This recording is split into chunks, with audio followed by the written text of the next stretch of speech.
Assalamualaikum warahmatullahi wabarakatuh. Perkenalkan, nama saya Maya Gita Mawar, NIM 20211433374, kelas 1J, Prodi PGSD, Fakultas Keguruan dan Ilmu Pendidikan. Di sini saya akan menjelaskan tentang hakikat pendidikan. Jadi, hakikat pendidikan adalah proses pembelajaran sebagai upaya untuk mengembangkan aktivitas dan kreativitas peserta didik dengan interaksi yang menghasilkan pengalaman belajar. Di Indonesia menginginkan pendidikan yang lebih baik.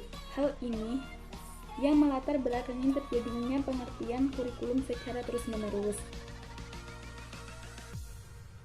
Selanjutnya, hakikat pendidikan berdasarkan filsafat pendidikan. Filsafat pendidikan merupakan ilmu filsafat yang mempelajari hakikat pelaksanaan dan pendidikan. Bahan yang dipelajari meliputi tujuan, latar belakang, cara, hasil, dan hakikat pendidikan. Metode yang dilakukan menganalisis secara kritis struktur dan manfaat pendidikan. Filsafat pendidikan berupaya untuk memikirkan permasalahan pendidikan. Salah satu yang dikritis secara konkret adalah relasi antara pendidik dan peserta didik dalam pembelajaran. Selanjutnya, hakikat pendidikan berdasarkan filsafat pendidikan. Filsafat pendidikan pada hakikatnya adalah penerapan analisis filsafat terhadap lapangan pendidikan. Menurut John Dewey, mengatakan bahwa filsafat adalah teori umum dari pendidikan, landasan dari semua pemikiran mengenai pendidikan. Pemikiran sesuai cabang-cabang filsafat turut mempengaruhi pelaksanaan pendidikan.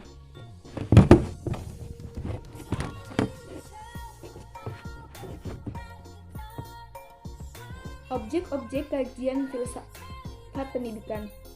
Realitas pendidikan yang menjadi objek kajian filsafat pendidikan antara lain: 1. Hakikat manusia ideal sebagai acuan pokok bagi pembangunan dan penyempurnaan. 2. Pendidikan dan nilai-nilai yang dianut sebagai suatu landasan berpikir dan mempengaruhi. 3. Tujuan pendidikan sebagai arah pengembangan modal pendidikan. 4. Relasi antara pendidikan dan peserta didik sebagai objek dan subjek, pemahaman dan pelaksanaan kurikulum dalam pendidikan, metode dan strategi pembelajaran yang disesuaikan dengan kondisi peserta didik, hubungan antara lembaga pendidikan dengan taatan masyarakat dan organisasi serta situasi sosial sekitar. 8. Nilai dan pengetahuan sebagai aspek penting dalam pembelajaran. 9.